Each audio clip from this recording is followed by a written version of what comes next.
उत्साह उद्दीपनार मध्य दिए बुधवार नागपुरे विजया दशमीर उत्सव पालन करल राष्ट्रीय स्वयंसेवक संघ। অনুষ্ঠানে राष्ट्रीय स्वयंसेवक संघ प्रधान मोहन भगवत सह अन्यान्यरा उपस्थित छिलेन। तबे मुख्य अतिथि हिसेबे उपस्थित छिलेन पद्मश्री सन्तोषजी यादव। बहु प्रतीक्षार शारदीया दुर्गोत्सव दशमीर मध्य दिए ए बछरेर मतो सांग हयेছে। এই দশমীর দিনে প্রতিবারের ন্যায় এবারও নাগপুর স্থিত রাষ্ট্রীয় স্বয়ংসেবক সংঘের সদর কার্যালয়ে রাষ্ট্রীয় স্বয়ংসেবক সংঘের উদ্যোগে বিজয়া দশমী উৎসব পালন করা হয়। অনুষ্ঠানে রাষ্ট্রীয় স্বয়ংসেবক সংঘের প্রধান মোহন ভাগবত সহ অন্যান্যরা উপস্থিত ছিলেন। তবে অনুষ্ঠানে মুখ্য অতিথি হিসেবে উপস্থিত ছিলেন পদ্মশ্রী সন্তোষজি যাদব। রাষ্ট্রীয় স্বয়ংসেবক সংঘের প্রধান মোহন ভগবত অনুষ্ঠান মঞ্চে পদ্মশ্রী সন্তোষজি যাদবকে বরণ করে নেন। অনুষ্ঠানে দেশের বিভিন্ন প্রান্তের রাষ্ট্রীয় স্বয়ংসেবক সংঘের সদস্যরা তাদের নির্দিষ্ট কলাকৌশল প্রদর্শন করেন। অনুষ্ঠানে বক্তব্য রাখতে গিয়ে রাষ্ট্রীয় স্বয়ংসেবক সংঘ প্রধান মোহন ভগবত বলেন, 9 দিন রাত্রি শক্তির উপাসনা করার পর বিজয় প্রাপ্তির পর বিজয়া দশমীতে রাষ্ট্রীয় স্বয়ংসেবক সংঘের সদস্যরা মিলিত হয়েছেন। তিনি বলেন, শক্তি সবকিছুর আধার, শুভ কাজ করতেও চাই শক্তি, আর সাধনা হচ্ছে মুক্তির দ্বার। তিনি বলেন, সম্পূর্ণ সমাজকে সংগঠিত করাই রাষ্ট্রীয় স্বয়ংসেবক সংঘের লক্ষ্য। সমাজে নারী পুরুষ দুই একে অপরের পরিপূরক। সমাজের আর্থিক মাতৃশক্তিকে তো কোনোভাবেই উপেক্ষা করা যায় না। 9 दिन रात्रि शक्ति की उपासना करने के पश्चात विजय के साथ उदित होने वाली आश्विन शुक्ल दशमी के दिन हम अपने इस विजयादशमी उत्सव को संपन्न करने के लिए यहां पर उपस्थित हैं। शक्ति सारी बातों का आधार है। शक्ति शांति का भी आधार है। शुभ कामों को करने के लिए भी शक्ति चाहिए।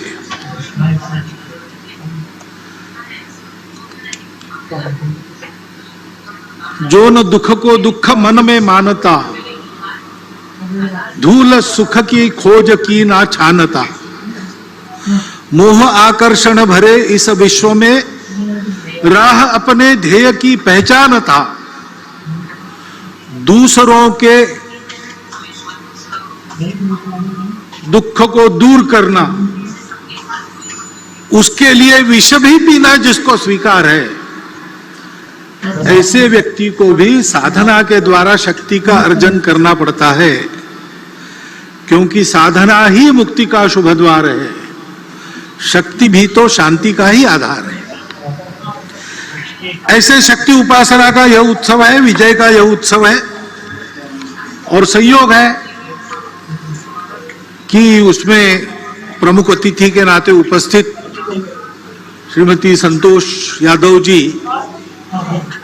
उसी शक्ति का, ऊर्जा का, चैतन्य का प्रतिनिधित्व करने वाली है। गौरी शंकर की ऊंचाई को 2 बार उन्होंने पाटा है। संघ के कार्यक्रम में ऐसे समाज की जो कर्तृत्व संपन्न, प्रबुद्ध, सबके लिए आदर्श उपस्थित करने वाली माता भगिनी है, उनको निमंत्रित करना, उनका उपस्थित रहना, उनका प्रमुख अतिथि बनना, ये डॉक्टर साहब के समय से ही चलता आ रहा है।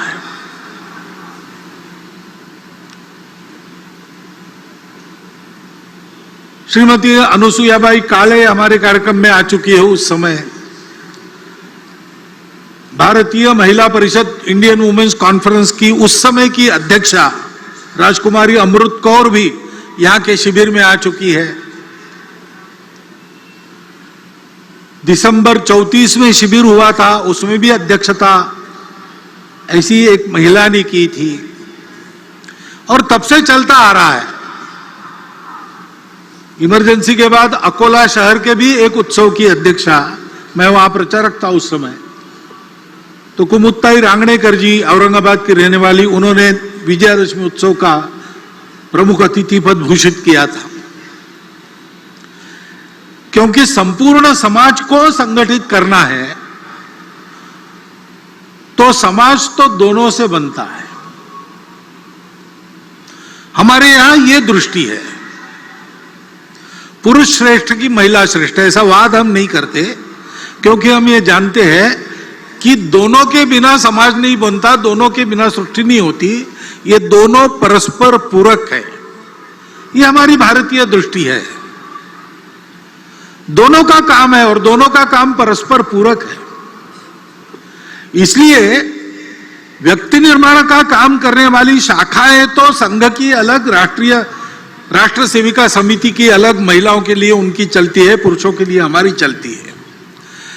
लेकिन समाज के बाकी सारे कामों में पुरुष महिला एकत्र मिलकर काम करते हैं, यह चलते आ रहा है। डॉक्टर साहब के समय की जो परिस्थिति थी, उस समय व्यक्ति निर्माण के काम के लिए 2 संगठन हो गए, लेकिन बाकी सभी कामों में सब मिलकर काम करते हैं, क्योंकि यह पूरकता की दृष्टि है। संपूर्ण समाज का संगठन करना है तो संख्या की दृष्टि से आधा भाग हमारे समाज का मातृशक्ति का है, उसकी उपेक्षा नहीं की जा सकती। তিনি দেশের মহিলাদের স্বাবলম্বী করার উপর গুরুত্ব আরোপ করেন। তিনি এও বলেন, মহিলাদের জগৎ জননী বলা হয়, কিন্তু মহিলাদের সক্রিয়তাকে সীমিত করে দেওয়া হয়েছে। স্বয়ংসেবক সংঘের প্রধানের অভিমত, পুরুষ যা করতে পারে মহিলারাও তা করতে পারে, কিন্তু মহিলারা যা করতে পারেন পুরুষ তা করতে সক্ষম নন। उनको भी सशक्त करना पड़ेगा। हमारे यहां उनको माता मानते हैं, वत्सलता उनका गुण है, जगत जननी के रूप में उनकी कल्पना करते हैं। लेकिन ऐसी कल्पना करते करते क्या हमको विस्मृति हो गई पता नहीं, हमने उनकी सक्रियता के दायरे को सीमित कर दिया। और बाद में जो विदेशी आक्रमण हुए, उन आक्रमणों की परिस्थिति में उनकी सुरक्षा के नाम पर इस बंधन को एक वैधता प्रदान हुई। आक्रमण की परिस्थिति चली गई, लेकिन बंधन हमने कायम रखे, उनको कभी मुक्त नहीं किया। उनको जगत जननी मानना ठीक है, लेकिन इसका मतलब उनको पूजा घर में हम बंद करके रखे, बाहर ना आने दे, यह ठीक नहीं है। एक तो उनको जगत जननी मान के पूजा घर में बंद करते, अथवा द्वितीय दर्जे का मानकर घर में बंद करके रख देते। ये दोनों अतिवादिताओं को छोड़कर मातृशक्ति को सशक्त बनाना, प्रबुद्ध बनाना, उनको बराबरी के अधिकार से सार्वजनिक कार्यों में, परिवार के कार्यों में सर्वत्र निर्णय की स्वतंत्रता और निर्णय में बराबरी की साझेदारी देते हुए सक्रिय करना, इसकी आवश्यकता है। 2017 में विविध संगठनों में काम करने वाली और हमारी महिला कार्यकर्ताओं ने सारे भारत का एक बहुत बड़ा मातृशक्ति का सर्वे किया था। सब प्रकार की महिलाएं उसमें उन्होंने सर्वे में ली थी, यानी सन्यासिनियों से लेकर तो बड़े बड़े उद्योग चलाने वाली महिलाओं तक सबको उसमें लिया था। भारतवर्ष में महिलाओं का इतना समग्र सर्वेक्षण ये पहली बार हुआ है। वो सर्वे प्रसिद्ध भी हुआ, उस सर्वे को सरकार के पास भी दिया गया। दिल्ली में ही उसका लोकार्पण निर्मला जी सीतारामन जी के हस्ते हाथ में हुआ था, मैं था वहां पर। उस सर्वे के निष्कर्ष भी यही है, जो सब पुरुष कर सकता है मातृशक्ति कर सकती है।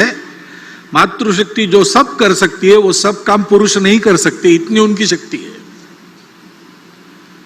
और इसलिए उनको इस प्रकार प्रबुद्ध बनाना, सशक्त बनाना, उनका सशक्तिकरण करना, उनको काम करने की स्वतंत्रता देना और कार्यों में बराबरी की सहभागिता देना। दुनिया भर में जो व्यक्तिवादी और स्त्री मुक्तिवादी आंदोलन चलते हैं, उनके 5वें फेज के बाद अब 6वां फेज चल रहा है, उसमें वो भी अपने दृष्टिकोण को अनुभवों से मोड़कर इसी रास्ते पर आ रहे हैं। और इसलिए उस मातृशक्ति के जागरण का महत्वपूर्ण काम अपने परिवार से प्रारंभ करते हुए सार्वजनिक कार्यों में, संगठन संस्थाओं में भी उसको लागू करते हुए हमको समाज के पास ले जाना पड़ेगा, क्योंकि बिना उनके सहभाग से पूर्ण समाज की संगठित शक्ति खड़ी नहीं होगी, और पूर्ण समाज की संगठित शक्ति जब काम करने लगेगी तब अपने देश के नवोत्थान के सारे प्रयास पूर्ण सफल होंगे, तब तक नहीं होंगे। आज हम उस नवोत्थान की आहट देख रहे हैं। তিনি দৃঢ় কণ্ঠে বলেন, সারা পৃথিবীতে ভারতের প্রতিষ্ঠা বেড়েছে, বৃদ্ধি পেয়েছে বিশ্বাসও। তাছাড়া ক্রীড়া ক্ষেত্রেও দেশের ক্রীড়াবিদরা সাফল্যের নজির সৃষ্টি করেছেন। हमारी प्रतिष्ठा दुनिया में बढ़ गई है, हमारी विश्वासार्हता बढ़ गई है। जिस प्रकार से हमने श्रीलंका के संकट में उसकी सहायता की, यूक्रेन के भूमि पर अमेरिका और रशिया की जो लड़ाई हो रही है उसमें अपने देश के हित को ध्यान में रखते हुए और जागतिक मानवता के हित को भी कम न करते हुए जिस प्रकार की भूमिका हमने रखी, हमारी बात सुनी जा रही है, हमारा वजन बढ़ रहा है, हमको बड़ा आनंद होता है। राष्ट्रीय सुरक्षा के मामले में हम उत्तरोत्तर सफल होते चले जा रहे हैं और स्वावलंबी होते चले जा रहे हैं। कोरोना की विपदा से बाहर आने के बाद अब हमारी अर्थव्यवस्था धीरे धीरे पूर्व स्थिति पर आ रही है और वो आगे जाएगी, ऐसी भविष्यवाणी दुनिया के सभी अर्थतज्ञ कर रहे हैं। खेल के क्षेत्र में भी नीतियों में जो अच्छा परिवर्तन आया है वो तो है ही, लेकिन हमारे खिलाड़ी ओलंपिक्स में और पैरा ओलंपिक्स में भी अपने कर्तृत्व को दिखा रहे, विजय प्राप्त करके देश का नाम रोशन कर रहे। अभिमान से हमारा सीना फूल जाता है। अभी अभी दिल्ली में कर्तव्य पथ का उद्घाटन हुआ, लोकार्पण हुआ। उसमें प्रधानमंत्री जी के भाषण में उन्होंने अपने देश के नवोत्थान के इस उदय काल के दृश्य को स्पष्ट किया है। सांस्कृतिक प्रतीक, आर्थिक प्रगति के प्रतीक, हमारे देश के स्वाभिमान के प्रतीक, स्वतंत्रता के लिए जिन्होंने अपना प्राणार्पण किया उनके गौरव के प्रतीक कैसे कैसे खड़े हो रहे हैं, उसके पीछे अपने समाज का कर्तृत्व कैसे दौड़ रहा है, इस सारा वर्णन आपने भी सुना है। তিনি তার বক্তৃতায় চিকিৎসা ব্যবস্থা ও স্বচ্ছতার উপর বিশেষ গুরুত্ব আরোপ করেন। সেই সাথে আর্থিক উন্নতি ও রোজগারের বিষয়টিতেও তার নিজ অভিমত ব্যক্ত করেন। मिले, सस्ते में मिले और समग्र विचार करके, सभी पाखियों का विचार करके जिसको जो लागू होता है ऐसा देने वाली एक शब्द चलता है प्लूरोपैथिक, ऐसी चिकित्सा पद्धति, ऐसी चिकित्सा व्यवस्था सरकार करे, ठीक है। लेकिन स्वास्थ्य केवल उपचार पर निर्भर नहीं रहता, बीमार होने पर उपचार की बात है, बीमार न होने के लिए कुछ करना पड़ता है। इलनेस की व्यवस्था हमारी अपेक्षा ठीक है, लेकिन वेलनेस का काम हमको भी करना पड़ता है। अब सरकार के नीति के कारण और उनके आशीर्वाद से भी योग की बात रूढ़ हो रही, सब लोग योगासन करें ऐसा प्रयास चल रहा है। संयम की आदतें, सार्वजनिक स्वच्छता की आदतें, इन सारी बातों में शासन की नीति तो अग्रसर हो रही। हमारी आदतें बदली है क्या? हम अपना कचरा कहां पर डालते हैं? हम अनावश्यक कचरा करते हैं क्या? अपने पर्यावरण को, अपने घर के परिवेश को स्वच्छ रखते हैं कि नहीं रखते? हमारी स्वयं की आदत है स्वच्छता की है कि नहीं? कितनी बातें सोचनी पड़ेगी। समाज जब तक सहयोग नहीं करता, व्यवस्था यशस्वी नहीं होती। केवल डॉक्टर अंबेडकर साहब ने कहा था कि संविधान के द्वारा सबको आर्थिक स्वतंत्रता और राजनीतिक स्वतंत्रता का लाभ हुआ है, परंतु वो पूरा का पूरा मिले, अमल में आए, इसलिए सामाजिक स्वतंत्रता की आवश्यकता है और वो समाज की लानी पड़ेगी। कानून नियम तो बने, बाद में भी बने और आज भी बन रहे हैं, समाज में विषमता का निर्मूलन हो और समता को लाया जाए, यह उद्देश्य बताकर, यह उद्देश्य बनाकर भी नियम कानून तो बन रहे हैं, लेकिन विषमता रहती कहां है? विषमता तो हमारे आपके मन में रहती है। ऊपर ऊपर का इलाज होने से क्या होगा? अंदर तो नासूर सड़ता रहेगा। और इसलिए मन से उसका निर्मूलन होना चाहिए, समाज मन से विषमता चली जानी चाहिए। उसके लिए हम सबको काम करना पड़ेगा। मैं और मेरा कुटुंब, इसके मित्र, हमारे आसपास समाज में जितने प्रकार बाकी लोग मानते हैं, जाति मानते होंगे, भाषा मानते होंगे, पंथ संप्रदाय मानते होंगे, सब में मेरे अपने मित्र रहेंगे, जिनका मेरे घर और मेरा उनके घर आना जाना रहता है। सब वर्गों में ऐसे कुटुंब हमारे कुटुंब के मित्र रहेंगे, जिनके यहाँ हमारा आना जाना, उनका हमारे यहाँ आना जाना, उठना बैठना, खाना पीना, ऐसे संबंध है। और सामाजिक स्तर पर कम से कम मंदिर, पानी, स्मशान सबके लिए एक हो। छोटी मोटी बातों को लेकर आपस में झगड़ा ना हो। ये घोड़ी चढ़ सकता और वो घोड़ी नहीं चढ़ सकता, ऐसी मूर्खतापूर्ण बातें अब समाज के आचरण से चली जाए, इसका प्रयास करना पड़ेगा। यह प्रयास समाज में होगा, हम सब लोग करेंगे, संघ के स्वयंसेवक करेंगे, समाज के सुबुद्ध नागरिक करेंगे, तब तो विषमता का निर्मूलन होगा और आर्थिक और राजनीतिक स्वतंत्रता प्रत्येक व्यक्ति तक पहुंचाने वाली सामाजिक स्वतंत्रता का लाभ हमको होगा। यह हम सबको करना पड़ेगा। आर्थिक उन्नति के लिए भी रोजगार की बात आती है। अब बहुत सारी बातें चल रही है, स्किल ट्रेनिंग हो रहा है, उद्यमिता को बढ़ावा देने वाली नीतियां आ रही है, और हम सब लोग चाहते हैं हमारी अर्थव्यवस्था कैसी हो? रोजगार उन्मुख हो, रोजगार बढ़ाने वाली हो, उपभोगवाद रहित हो, शोषण मुक्त हो, पर्यावरण की मित्र हो। सारी दुनिया आजकल ऐसा ही विकास चाहती है, हम भी चाहते, परंतु हमारे जीवन से भोग वृत्ति को हमने निकाल दिया। कि हमारे जीवन में संयम है? हम अपने परिवार में रहन सहन में सादगी बरतते हैं, जितना आवश्यक उतना ही खर्चा करते हैं, कि अपने वैभव का प्रदर्शन करने के लिए लुटाते हैं? हमारी प्रवृत्ति क्या है? हम इसकी चिंता करते हैं कि नहीं कि मेरे करने में, मेरे अपने लिए कमाने में किसी का शोषण न हो। योगः कर्मसु कौशलम गीता में कहा है, और तथागत ने कुशलस्य उपसंपदा कहा है। वो कुशलता ये है, अपना जीवन चलाना, दूसरे किसी के जीवन को हानि बिना पहुंचाए। ये हमारी परंपरा है। क्या हमारे जीवन में वो आई है? बीच में चली गई, हम स्वार्थी बन गए। उस स्वार्थ को अपने मन से हटाकर हमने इस आचरण को अपनाया नहीं, तो शोषण मुक्त अर्थव्यवस्था कहां से आनी? रोजगार यानी केवल नौकरी, और नौकरी के पीछे ही भागेंगे, और वो भी सरकारी हो, और बने तक मेरे घर के पास हो ऑफिस। ऐसा सब लोग दौड़ेंगे तो नौकरी कितनी दे सकता है? सरकारी और प्राइवेट मिलाकर किसी भी समाज में 10, 20, 30% ज्यादा से ज्यादा नौकरियां होती है। बाकी सबको अपना काम करना पड़ता है। उस उद्यमिता की प्रवृत्ति बढ़नी चाहिए। स्टार्टअप्स वगैरह सरकार शुरू कर रही, सरकार उसको प्रोत्साहन दे रही, लेकिन हमको उधर जाना चाहिए। हम करते हैं तो होता है।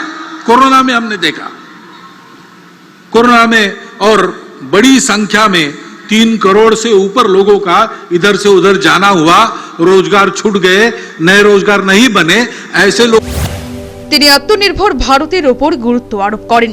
সে সাথে আত্মা কি তা স্পষ্ট করার উপরেও বিশেষ গুরুত্ব আরোপ করেন।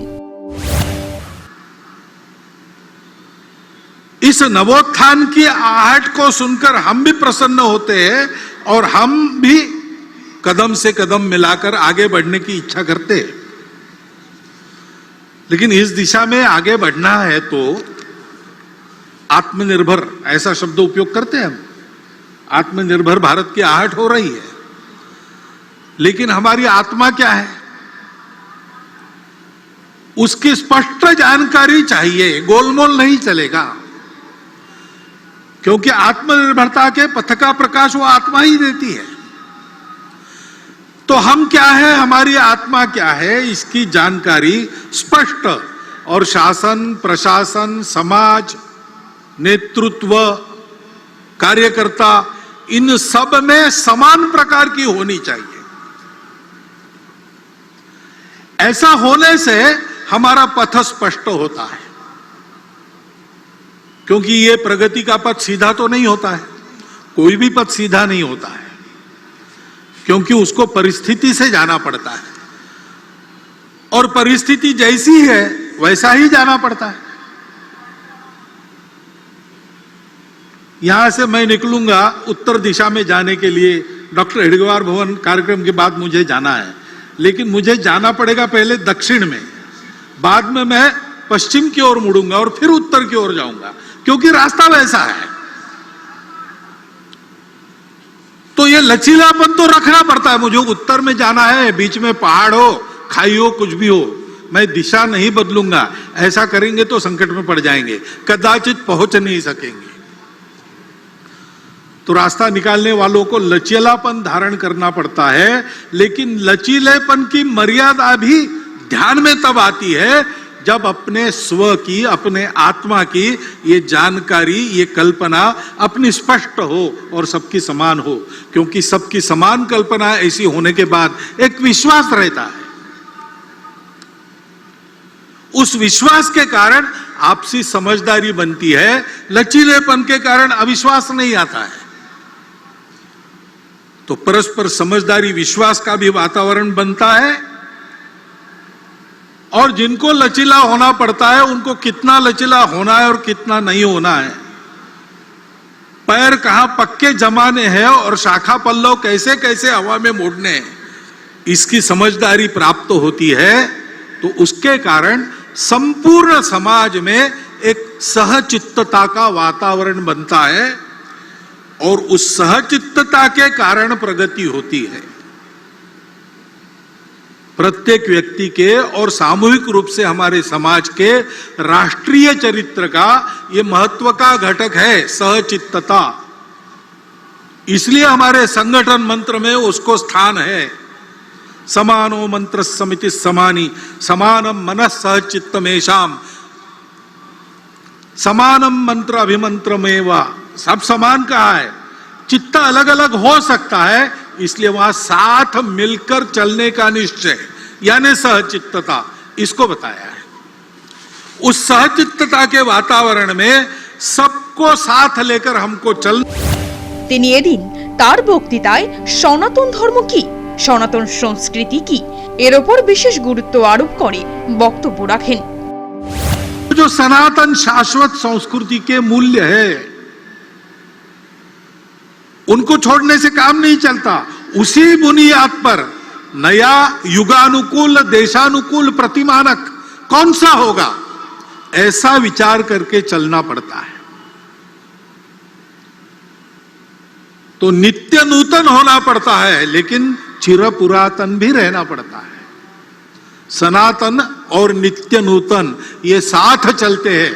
बिना सनातन के नित्य नूतनता भटका देती है, कटी पतंग हो जाती है। और बिना नूतनता के, तो अंग्रेजी कविता प्रसिद्ध है, old order changeth, yielding place to new, lest one good question should corrupt the world. परिवर्तन ये दुनिया का नियम है, उसके साथ चलना पड़ता है, लेकिन उसके साथ चलते चलते भटक न जाए, इसलिए सनातन पर पैर पक्के रखने पड़ते हैं। ये करने से मन की गतानुगतिकता हमको रोकती है। हमको उससे बाहर आकर अपने उस सनातन संस्कृति के मूल्यों का युगानुकूल, देशानुकूल अभिव्यक्ति करने वाला रूप क्या है, संपूर्ण दुनिया से जो आता है उसमें भी लेने लायक क्या है, उसको देशानुकूल कैसे बनाते, ऐसा विचार करना पड़ेगा। दूसरे प्रकार की जो बाधा है, सनातन मूल्यों का क्षरण न हो, ये देखकर चलते समय और भी एक बाधा है, वो बाहर से आती है, जो भारतवर्ष की प्रगति को होने नहीं देना चाहते। उसलिए भारतवर्ष के समाज में किसी प्रकार का सद्भाव, सामंजस्य जो नहीं चाहते, जिनके स्वार्थों को मार मिलेगी ऐसा उनको डर लगता है, ऐसा होने से वो सारी शक्तियां बाधा उत्पन्न करती है। अब उनके साधन भी होते हैं, अपना स्वार्थ साधने के लिए असत्य विमर्श पैदा करते हैं, गलत विमर्श पैदा करते हैं, हमको भटकाने के लिए, हमारे मन में द्वेष उत्पन्न करने का प्रयास करते हैं, हमारे बीच दूरियां बढ़ाने का प्रयास करते हैं। ऐसे सतत उनके प्रयास चलते हैं जिससे इस देश में एक आतंक का वातावरण हो, कलह बढ़े, देश में एक प्रकार से अराजकता हो जाए, नियम कानून के प्रति सम्मान न रहे, किसी को और कोई बंधन न रहे, डर न रहे, अनुशासन न रहे। इस प्रकार की कार्रवाइयां उनकी चलती रही है, वर्णन करने का जरूरत नहीं, हम सबको पता है, हम सब उसको अनुभव कर रहे हैं। और हम उनको पैठ दे इसलिए वो हमसे नजदीकी जताते हैं, जाति के नाम पर, पंथ संप्रदाय के नाम पर, अपने निहित स्वार्थों के नाम पर भी हमारे हमदर्द बनकर आते हैं। उनके इस चंगुल में फंसना नहीं। राष्ट्र विरोधी ऐसी बातों का निर्भयतापूर्वक और निर्मोही होकर अपने पराये का विचार न करते हुए हमको निषेध ही करना पड़ेगा, प्रतिकार भी करना पड़ेगा। शासन प्रशासन इनको नियंत्रित या निर्मूल करने का जो प्रयास करता है उसमें उनके सहयोगी बनना पड़ेगा। বিজয়া দশমীতে অনুষ্ঠিত এই অনুষ্ঠানে রাষ্ট্রীয় স্বয়ংসেবক সংঘ প্রধান মাতৃভাষা ও নয়া শিক্ষানীতির উপর ও বিশেষ আলোকপাত করেন এবং তা বাস্তবায়নের আহ্বান জানান। वो लक्ष्य क्या है? स्वाभाविक है, भारत का परम वैभव यही अपना लक्ष्य है और इस लक्ष्य के लिए इस प्रकार सजगता से समाज का सबल और सफल सहयोग आवश्यक है। क्योंकि परिवर्तन आता है, परिवर्तन लाने वाले उपकरण रहते हैं, शासन है, प्रशासन है, समाज में तरह तरह के संगठन है, संस्थाएं हैं, एनजीओ काम करती है, लेकिन इन सबकी यशस्विता समाज का जब तक उनको समर्थन मिलता नहीं, समाज में जब तक वो परिवर्तन आता नहीं, तब तक ये सफल नहीं होती। कई इसके उदाहरण है। अब कई बार हम लोग मातृभाषा माध्यम, हमारे बच्चे अपनी भाषा को भूल रहे, आजकल लोगों को समझ में नहीं था, तकरार करते, ये भी कहते हैं नीति में चाहिए, नीति में चाहिए। अब नई शिक्षा नीति आई, उसके तहत उच्च शिक्षा तक धीरे धीरे मातृभाषाओं का आगमन हो रहा है, आगे चल के लागू हो जाएगा, पुस्तकें भी तैयार हो जाएगी, पढ़ाने वाले भी तैयार हो जाएंगे। लेकिन क्या हम अपने बच्चों को मातृभाषा माध्यम में पढ़ाने के लिए भेजते हैं? कि एक जो मिथक चलता है, करियर के लिए अंग्रेजी आवश्यक है, करियर के लिए अंग्रेजी आवश्यक नहीं है। मैं अकेला ये नहीं कहता हूं, पुणे में एक प्रदीप लोखंडे जी है, सप्रेम नमस्कार विनंती विशेष, ऐसा उनका नाम पड़ा है, क्योंकि उनकी एडवर्टाइजमेंट एजेंसी थी, तो मार्केट सर्वे करने के लिए वो हर गांव के सरपंच कोतवाल को पत्र भेजते थे कि आपके यहाँ बाजार है क्या, उस बाजार में लोग क्या खरीदते हैं क्या नहीं खरीदते, उनसे जानकारी लेते थे। उनका डाटा इतना समग्र और पूर्ण है कि उस समय महाराष्ट्र सरकार भी उनसे डाटा लेती थी अगर आवश्यकता पड़ी तो। उन्होंने 6वीं क्लास में स्कूल छोड़ दिया था और वो पुणे में आके एक छापखाने में काम करने लगे। करते करते उन्होंने अपनी शिक्षा भी की, बीकॉम हुए, अपनी एडवर्टाइजमेंट एजेंसी निकाली और इतने बड़े हो गए। वो मुझे मिले थे, वो भी यही बता रहे थे। वो कह रहे थे भागवत जी आप भाषण करते हो तो बड़ा प्रकाशित वगैरह होता है, तो आप एक बात कहो भाषण में, ये बताओ कि अंग्रेजी करियर के लिए आवश्यक नहीं है। करियर जिससे बनता है वो बातें अलग होती है। और आज देखेंगे तो मूर्धन्य अपने देश के जिस क्षेत्र में जितने व्यक्ति है, लगभग सब लोग 80% मैट्रिक तक तो मातृभाषा में ही पढ़े। ऐसा होने के बाद भी और शासन की नीतियां इस ओर आने के बाद भी अगर हम अपने बच्चों को मातृभाषा में पढ़ाने वाले स्कूलों में नहीं भेजेंगे तो क्या वो नीति यशस्वी होगी? और केवल मांग करने से होगा? मातृभाषा की चर्चा तो हम बहुत करते हैं, क्या सब जगह अपने हस्ताक्षर हम अपनी मातृभाषा में करते हैं? क्या हमारे घर पर जो नाम फलक टंगा है, नेम प्लेट,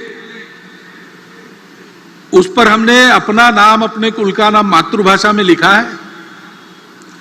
अपने घर के कार्य प्रसंगों के निमंत्रण हम भेजते हैं, अपने परिचित मित्र लगभग सब 90% तो भारत के ही होते हैं, रिश्तेदार भी भारत के ही होते हैं, क्या वो हम अपनी मातृभाषा में उनको भेजते हैं? अपने से जब ये परिवर्तन समाज करता नहीं तब तक मातृभाषा की नीति कैसे सफल होगी? शिक्षा नीति में, और हम कहते हैं संस्कार आजकल नहीं मिलते, संस्कार आने चाहिए, सुसंस्कृत देशभक्त नागरिक बनने चाहिए, लेकिन अपने पाल्यों को स्कूल में भेजते समय हम क्या बताते हैं? ऐसा पढ़ो कि अधिक कमाओगे, ऐसा बताते हैं कि ऐसा पढ़ो कि देश के उत्तम नागरिक बनोगे, ऐसा बताते हैं। पाल्यों को अगर हम ये मंत्र देकर भेज रहे कि कुछ भी करके अधिक कमाने वाली डिग्री लो, तुमको उस डिग्री का ज्ञान लेने की इच्छा हो ना हो, मन के विरुद्ध पैसा पैसा पैसा पैसा ऐसा होने के लिए तुमको वही करना चाहिए। जब तक ये अभिभावक पढ़ाते तब तक छात्र कैसे देशभक्त सुसंस्कृत नागरिक बनेंगे? वो तो पैसा कमाने वाली मशीन ही बनना चाहेंगे। তিনি বলেন ভারতে মোট জনসংখ্যার যুব অংশের সংখ্যা 57%, যা পৃথিবীর অন্য কোনো দেশে নেই। তিনি দেশের জনসংখ্যা নিয়ে তার অভিমত ব্যক্ত করেন। लाना पड़ेगा, समाज बड़ा विशाल है, कुछ लोग उससे भी डरते, इतनी बड़ी जनसंख्या है पहले उसको कम करो नहीं तो कुछ नहीं होगा। ये वाक्य पूर्ण सत्य नहीं है, ये बात सही है, जनसंख्या जितनी ज्यादा नहीं है, क्योंकि जनसंख्या जैसे एक बोझ के रूप में देखी जा सकती है, वैसे जनसंख्या का ठीक से उपयोग किया तो एक साधन बनता है, एसेट बनता है। आज अपनी इतनी ज्यादा जनसंख्या है तो जैसे उसका वर्णन बोझ के रूप में हो सकता है, वैसे हम ये भी कह सकते हैं कि हम आज डेमोग्राफिक डिविडेंड की स्थिति में है। 57 करोड़ युवाओं की संख्या किसी दुनिया के देश में नहीं है। चीन हमारा पड़ोसी बूढ़ा हो चुका है, हम जवान रहने वाले 30 साल तक। जनसंख्या का विचार दोनों रूप से हो सकता है, वो एक साधन भी है, और एक परिस्थिति में विचार करता है तो एक बात लगती है, दूसरे परिस्थिति में विचार करता है दूसरी बात लगती है। चीन की इतनी ज्यादा जनसंख्या थी, उनको बोझ लगने लगा, उन्होंने एक परिवार में एक संतान और बाद में नहीं संतान, ऐसी नीति अपनाई। बड़े कड़े प्रयास से उन्होंने उसको लागू किया। हुकुमशाह है वहां, डिक्टेटरशिप है, यशस्वी हो गए। लेकिन फिर उनके ध्यान में आ गया अब सब बूढ़े ही बूढ़े हैं, काम करने के लिए जवान कहां से आएंगे? तो अब उन्होंने 2 संतति को प्रोत्साहन देना शुरू कर दिया। हमारे यहां क्या है, हमको भी विचार करना पड़ेगा। हमारा देश 50 वर्षों के बाद कितने लोगों को खिला सकता है? उस समय समाज में काम करने वालों की कितनी संख्या चाहिए? काम न कर सकने वाले उस समय कितने रहेंगे? आज के 57% युवा 50 साल के बाद काम करने की स्थिति में रहेंगे क्या? अपने देश का पर्यावरण कितने लोगों को खिला सकता है, कितने लोगों को झेल सकता है, इतने लोगों के शिक्षा की, स्वास्थ्य की क्या व्यवस्था हम कर सकेंगे, इतने लोग काम करेंगे, रहेंगे भी, क्या क्या करना पड़ेगा। और केवल देश का प्रश्न नहीं है, जन्मदात्री तो माता होती है, वो हमारी मातृशक्ति का सशक्तिकरण हमने कितना किया है, उनका स्वास्थ्य कैसा है, उनको उनकी इच्छा क्या है, उनकी आवश्यकता क्या है, परिवार की भी आवश्यकता होती है, परिवार का भी विचार क्या है। यह एक समग्र विचार करके एक नीति बनानी पड़ती है।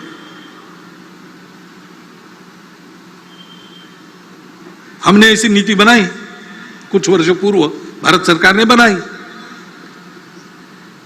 और 2.1 ऐसा एवरेज संतान, हमने उसको इतनी अच्छी तरह लागू किया, दुनिया को भी ये उम्मीद नहीं थी, वो आश्चर्य कर रही है, उससे भी नीचे हम आ गए 2 तक।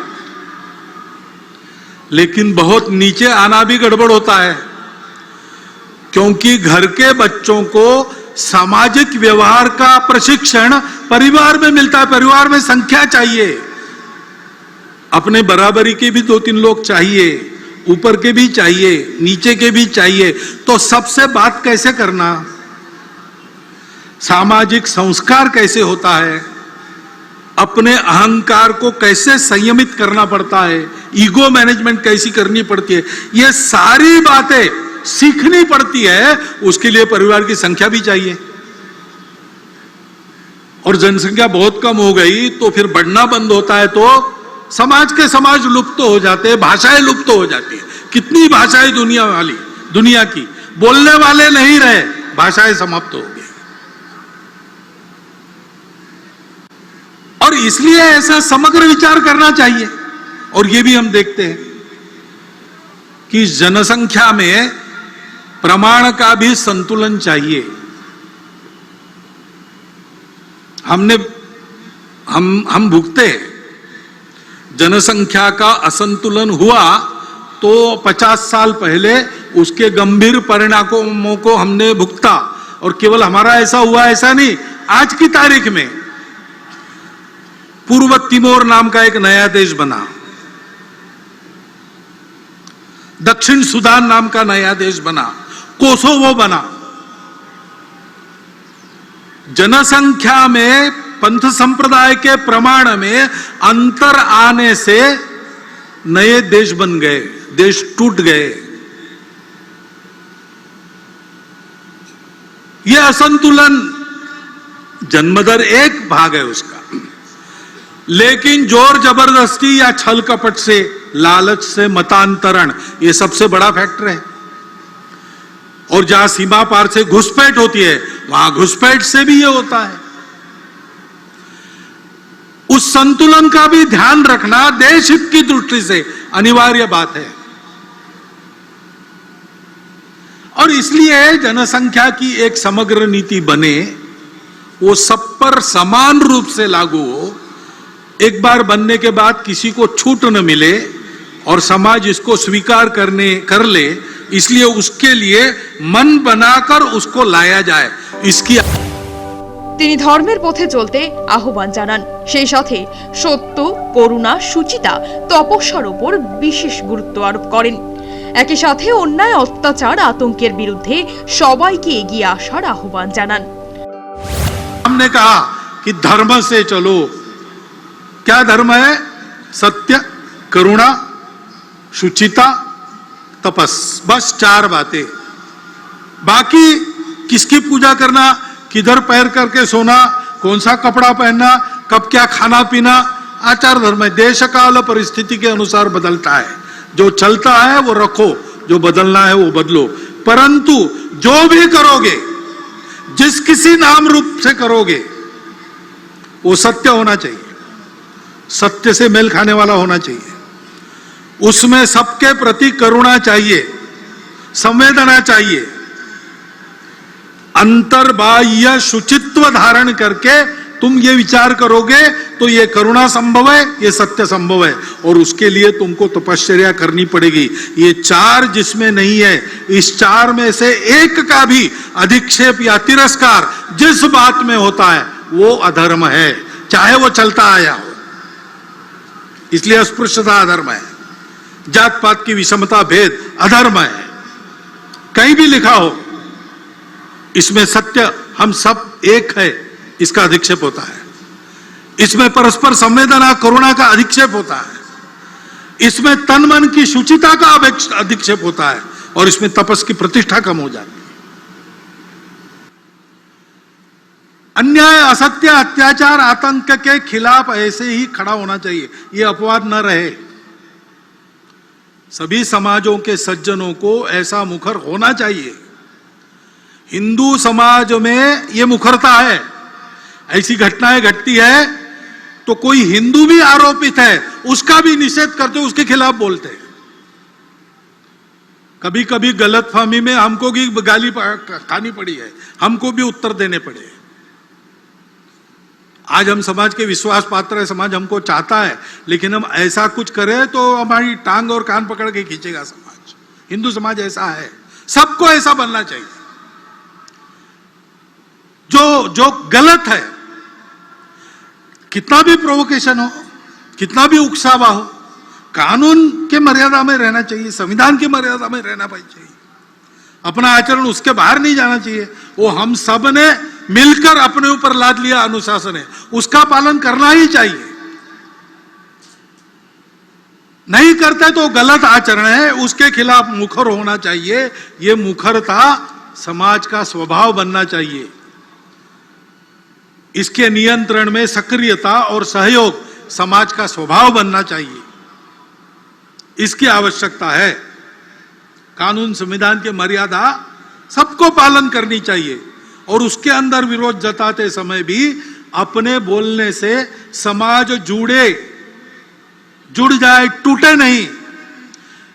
दिल को किसी के तोड़े मत, श्रद्धा को ठेस न पहुंचाए, इसकी चिंता करनी पड़ेगी, इसका ध्यान रखना पड़ेगा। क्योंकि हम सब लोग दिखते भिन्न हैं, लेकिन हम दिखते अलग है, इसलिए हमारा अलगाव है। हम एक दूसरे के नहीं है, हम भारत से अलग है, हमको अलग चाहिए।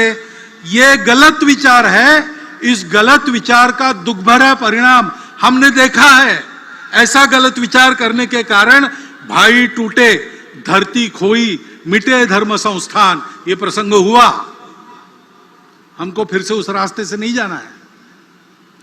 हमको एक रहना है। हमको एक रहना है तो हमको भारत होना है। हम भारत के पूर्वजों के हम भारत के संस्कृति के हैं, हम भारत के पूर्वजों के हैं। हम चाहे पंथ संप्रदाय से अलग अलग हो, भाषा प्रांत से अलग अलग हो, खान पान रीति रिवाज अलग अलग हो, हम समाज और राष्ट्रीयता के नाते एक है। यही हमारे लिए तारक मंत्र है। পরিশেষে রাষ্ট্রীয় স্বয়ংসেবক সংঘের প্রধান মোহন ভগবত ঋষি অরবিন্দের একটি লিখন পাঠ করেন এবং এর মধ্য দিয়ে বিজয়া দশমীর উৎসব উপলক্ষে আয়োজিত অনুষ্ঠানে তার ভাষণ সমাপ্ত করেন। महर्षि अरविंद कहते हैं, राष्ट्र के इतिहास में ऐसा समय आता है जब नियति उसके सामने ऐसा एक ही कार्य, एक ही लक्ष्य रख देती है जिस पर अन्य सब कुछ, चाहे वह कितना भी उन्नत या उदात्त क्यों न हो, न्योछावर करना ही पड़ता है। हमारी मातृभूमि के लिए अब ऐसा समय आया है जब उसकी सेवा के अतिरिक्त और कुछ भी प्रिय नहीं, जब अन्य सब उसी के लिए प्रयुक्त करना है। यदि आप पढ़े तो उसी के लिए पढ़ो। शरीर, मन व आत्मा को उसके सेवा के लिए ही प्रशिक्षित करो।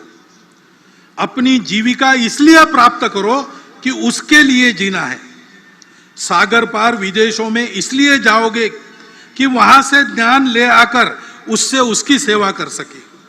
उसके वैभव के लिए काम करो। वह आनंद में रहे इसलिए दुख झेलो। इस एक परामर्श में सब कुछ आ गया। आज का समय देखते हैं तो आज भी हमारे लिए कर्तव्य का यही संदेश है।